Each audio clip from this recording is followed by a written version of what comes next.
bangsa Indonesia pada Perang Dingin dan dampaknya terhadap politik dan ekonomi global. Mari kita saksikan videonya bersama-sama. Peran aktif bangsa Indonesia pada Perang Dingin dan dampaknya terhadap politik dan ekonomi global. A. Perang Dingin pertama. 1. Munculnya dua negara adidaya. Pasca Perang Dunia Kedua, negara-negara di dunia terbagi menjadi dua blok, yaitu blok barat dan blok timur. Blok barat menganut sistem liberalisme yang dipimpin oleh Amerika Serikat, sedangkan blok timur dipimpin oleh Uni Soviet dengan menganut sistem komunisme. Persaingan antara kedua negara adidaya ini tidak berujung pada konflik atau peperangan secara langsung di antara keduanya. Amerika Serikat dan Uni Soviet lebih memilih berkompetisi melalui beberapa cara, yakni 1. Koalisi militer, 2. Penyebaran ideologi dan pengaruh, 3. Pemberian bantuan kepada negara lain, 4. Spionase, 5. Kampanye propaganda secara besar-besaran, 6. Perlombaan nuklir, 7. Menarik negara-negara netral bersaing di ajang olahraga internasional, 8. Kompetisi dalam bidang teknologi. 2. Penyebab Perang Dingin. Selain karena faktor ideologi, konflik antara Amerika Serikat dan Uni Soviet terjadi karena faktor-faktor sebagai berikut. 1. Stalin bersikeras menolak bergabung dalam Perserikatan Bangsa-Bangsa atau PBB. 2. Pada konferensi Terence pada tahun 1943, Stalin dan George berselisih pendapat tentang seberapa banyak negara Eropa Timur akan berada di bawah kekuasaan Stalin. Perbedaan ideologi antara Uni Soviet dan Amerika Serikat. Amerika Serikat adanya pemilihan umum, sedangkan Uni Soviet tidak ada pemilihan umum. Amerika Serikat autokrasi, Uni Soviet autokratik. Amerika Serikat kapitalisme, Uni Soviet komunisme. Amerika Serikat individualisme, sedangkan Uni Soviet setiap orang membantu setiap orang. Amerika Serikat paling kaya di dunia, sedangkan Uni Soviet basis ekonomi yang masih lemah. Amerika Serikat adanya hak asasi manusia, sedangkan Uni Soviet masyarakat dikendalikan oleh polisi rahasia. Amerika Serikat terdapat kebebasan pers, sedangkan Uni Soviet sensor total terhadap pers. Ringkasnya Perang Dingin disebabkan oleh faktor-faktor sebagai berikut. 1. Uni Soviet dan Amerika Serikat sama-sama ingin menguasai dunia. 2. Uni Soviet bertekad menyebarluaskan paham komunis. 3. Kekhawatiran Amerika Serikat terhadap pengaruh dan serangan komunis. 4. Ketidaksukaan Uni Soviet terhadap sistem kapitalisme. 5. Uni Soviet takut terhadap bom yang dibuat oleh Amerika Serikat. 6. Amerika Serikat menolak membagi rahasia-rahasia nuklirnya. 7. Ekspansi Uni Soviet sampai ke Eropa Barat. 8. Uni Soviet melanggar janji untuk menyelenggarakan pemilihan umum. 9. Kekhawatiran Uni Soviet terhadap persaingan Amerika Serikat. 10. Uni Soviet memerlukan perbatasan yang aman di bagian barat wilayahnya. 11. Rasa tidak suka Truman terhadap Stalin. B. Konflik Berlin. Dalam konflik Berlin ini, Jerman terbagi menjadi dua, yaitu Jerman Barat dan Jerman Timur. Jerman Barat dikuasai oleh Amerika Serikat dan Jerman Timur dikuasai oleh Uni Soviet. Dalam masa ini, Jerman Barat mengalami krisis ekonomi dan kemudian dibantu oleh Amerika Serikat. Dan kemudian Jerman Barat mengalami ekonomi yang maju. Kemudian terjadilah perpindahan masyarakat atau penduduk Jerman Timur berimigrasi ke Jerman Barat, yang itu membuat Uni Soviet merasa terancam. C. Perebutan pengaruh di luar Eropa. Persaingan perebutan pengaruh politik antara kedua negara adidaya yang berbeda ideologi ini kemudian menjalar ke seluruh dunia. Amerika Serikat memperluas kebijakan Cantonment ke Asia, Afrika, dan Amerika Latin untuk melawan gerakan nasionalis revolusioner yang kebanyakan dipimpin oleh partai-partai komunis yang dibiayai oleh Uni Soviet. D. Perlombaan teknologi dan periode detente. Pada Agustus 1957, Uni Soviet berhasil meluncurkan peluru kendali balistik antarbenua pertama, dan pada Oktober 1957 juga meluncurkan satelit bumi pertama, Sputnik. Kunjungan Sputnik ini menandai dimulainya perlombaan teknologi luar angkasa antara kedua negara. Periode 1960-an sampai 1070-an lebih dikenal dengan nama periode detente dalam sejarah Perang Dingin, yang berarti kedua negara adidaya berupaya meredakan ketegangan di antara mereka. B. Perang Dingin Kedua.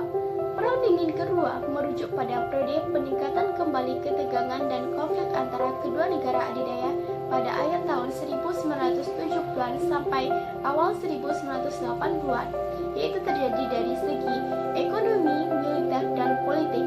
Dari segi ekonomi, Moskow telah membangun sumber daya militer yang menghabiskan 25% dari produk nasional brutonya dengan mengorbankan barang-barang konsumsi dan investasi di sektor sipil. Sedangkan di segi militer, peningkatan ketegangan terlihat dari dipasangnya rudal balistik RSD-10 pioner milik Uni Soviet yang mengarah ke Eropa Barat. Setelah itu NATO memutuskan untuk memasang rudal jelajah dan MGM-31 Pershing di Eropa, terutama di Jerman Barat. Sedangkan dari segi politik, Perang Dingin Kedua ditandai dengan peningkatan dukungan pemerintah di negara dunia ketiga melawan pemberontakan dalam negeri. Berakhirnya Perang Dingin. Runtuhnya Uni Soviet. Pada tahun 1985, Mikhail Gorbachev yang akan menjadi sekretaris jenderal Partai Komunis dengan kondisi perekonomian Uni Soviet yang sedang stagnan dan penurunan tajam dalam penerimaan valuta asing akibat turunnya harga minyak dunia. Pada tahun 1987, dalam upaya mematikan kembali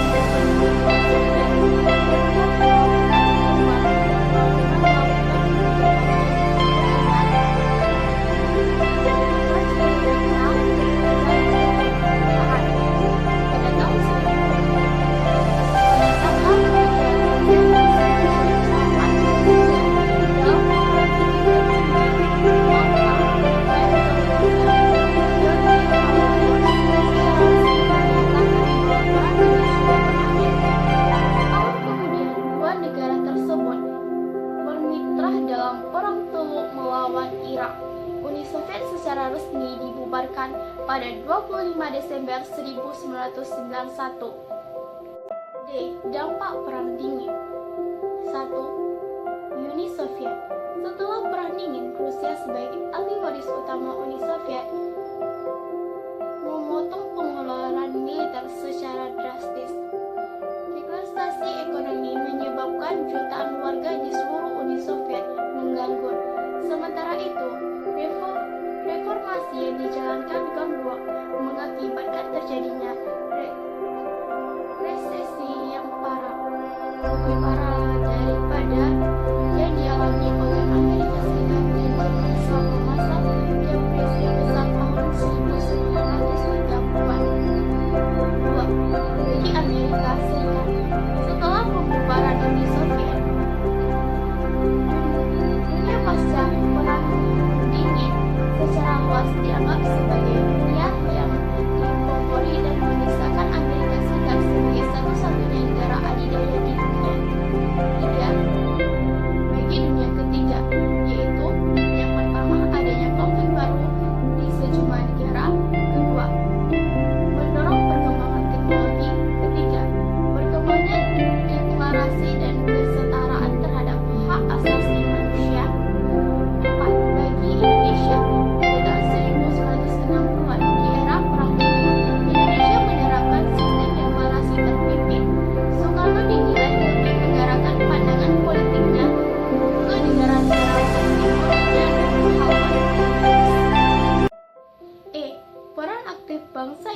Indonesia pada masa Perang Dingin dan dampaknya terhadap politik dan ekonomi global. 1. Gerakan Non-Blok. A. Latar belakang Gerakan Non-Blok. Gerakan Non-Blok adalah organisasi internasional yang berkeinginan untuk lepas dari kekuatan manapun. Organisasi ini lahir akibat dari kejenuhan pengkotak-kotakan kekuatan berdasarkan perbedaan ideologi yang membuat negara berkembang atau negara yang merdeka sulit membangun perekonomian. Pada tanggal 28 April sampai 2 Mei 1959 diselenggarakan konferensi Colombo di Sri Lanka yang dihadiri oleh Ali Sastro-Midjojo dari Indonesia, Jawaharlal dari India, Unu Purba dari Myanmar, Muhammad Ali dari Pakistan, Sir John Kotelawala dari Sri Lanka. Setelah itu, Perdana Menteri Ali Sastro-Midjojo menyarankan untuk diadakan lagi konferensi yang lebih besar. Akhirnya, pada 18 sampai 21 April 1955, saran dari Perdana Menteri Ali Sastro-Midjojo terrealisasi dengan diadakannya Konferensi Asia Afrika di Bandung. Konferensi tersebut menjadi cikal bakal lahirnya Gerakan Non-Blok. Pada akhir deklarasi ditandangi sebuah deklarasi yang dikenal dengan Deklarasi Bandung atau Dasar-Sila Bandung yang isinya sebagai berikut. 1. Menghormati hak-hak dasar manusia dan tujuan-tujuan serta asas-asas yang termuat di dalam Piagam PBB. 2. Penghormatan kedaulatan dan integritas teritorial semua bangsa. 3. Mengakui persamaan semua suku dan bangsa. 4. Tidak melakukan intervensi terhadap persoalan dalam negeri negara lain. 5. Menghormati hak-hak setiap bangsa untuk mempertahankan diri secara sendiri ataupun kolektif yang sesuai dengan Piagam PBB. 6. Tidak menggunakan peraturan-peraturan dari pertahanan kolektif untuk bertindak bagi kepentingan khusus dari satu negara besar dan tidak melakukan terhadap negara lain. 7. Tidak melakukan tindakan-tindakan ataupun ancaman agraris ataupun penggunaan kekerasan terhadap integrasi wilayah maupun kemerdekaan politik suatu negara. 8. Menyelesaikan segala perselisihan internasional dengan perundingan, persetujuan, dan arbitrasi. 9. Menajukan kepentingan bersama dan kerjasama. 10. Menghormati hukum dan kebijakan internasional. 2.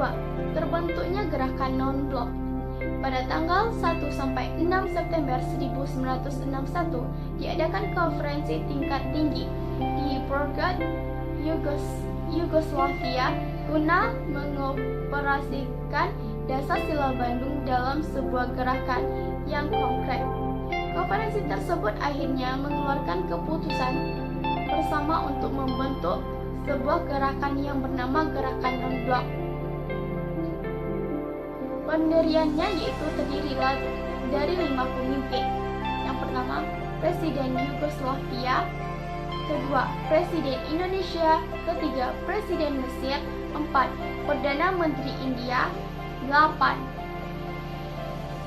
5. Walton Merger dari Ghana. 3. Eksistensi Gerakan Non-Blok pasca Perang Dingin dan peran Indonesia.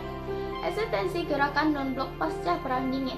Sejak pertengahan 1970-an, isu-isu ekonomi mulai menjadi perhatian utama GNB. Untuk itu, GNB dan kelompok 77 telah mengadakan serangkaian pertemuan guna membahas masalah-masalah ekonomi dunia dan membentuk tata ekonomi dunia baru. Peran Indonesia. Indonesia memegang pimpinan GNB pada tahun 1902 sampai 1959. Selama 3 tahun dipimpin Indonesia, GNB dinilai berhasil memainkan peran penting dalam percatukan ekonomi global lewat Jakarta MISEX. Indonesia juga pernah menjadi tuan rumah KTT GNB, yaitu KTT 10 yang berlangsung pada tanggal 1 sampai 7 September 1992 di Jakarta dan Bogor. 2. ASEAN. A. Latar belakang dan struktur organisasi. ASEAN merupakan singkatan dari Federation of Asian Nations atau Himpunan Bangsa-Bangsa Asia Tenggara. Didirikan pada 8 Agustus 1967 di Bangkok.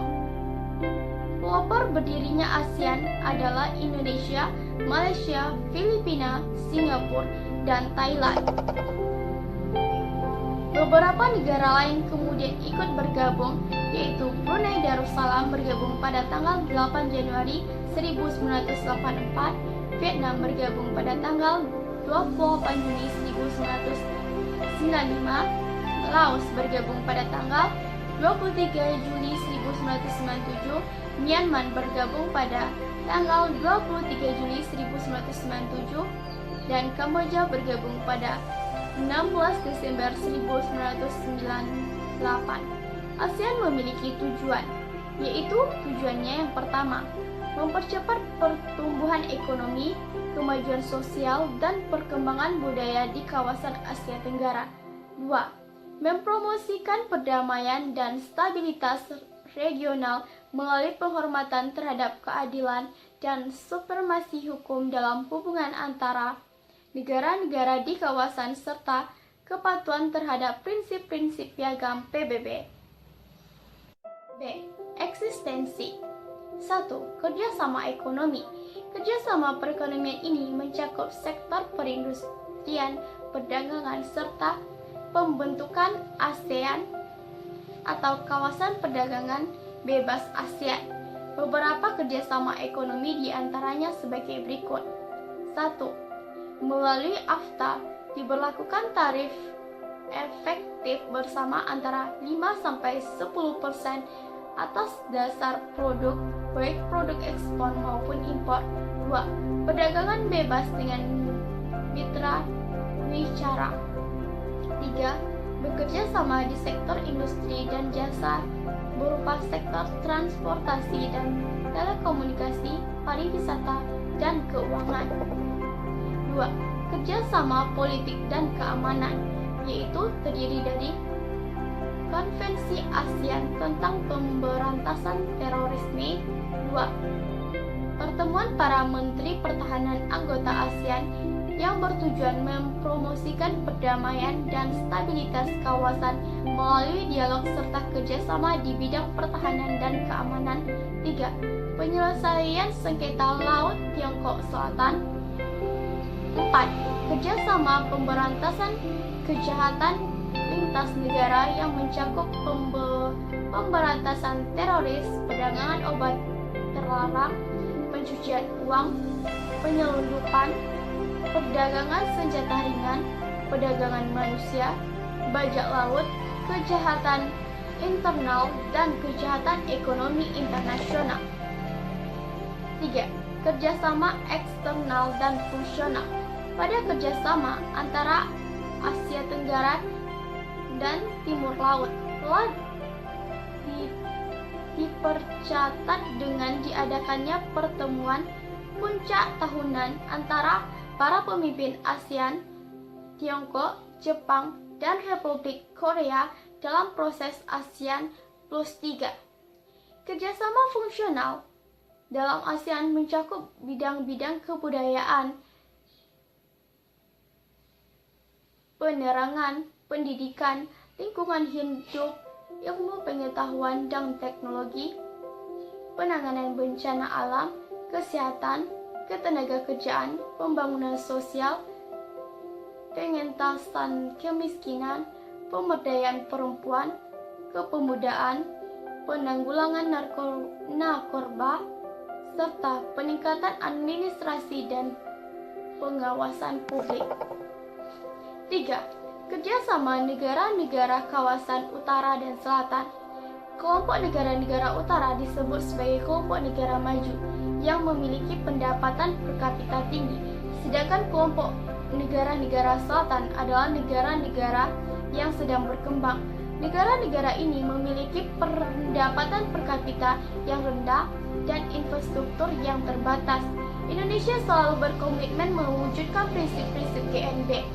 Sikap ini secara konsisten diaktualisasikan Indonesia selama memegang kepemimpinan GNB pada tahun 1992 sampai 1995. 4. Masalah Palestina. Seiring dengan perkembangan zaman Zionisme yang muncul pada akhir abad 19 di Eropa Tengah dan Timur, orang-orang Yahudi Eropa dan Rusia secara sporadis mulai berdatangan ke Palestina. Zionisme adalah gerakan nasional orang Yahudi yang mendukung terciptanya sebuah tanah air Yahudi yang didefinisikan sebagai tanah Israel. Tujuan utama gerakan ini adalah untuk mengakhiri persaingan orang-orang Yahudi dari tanah leluhur mereka.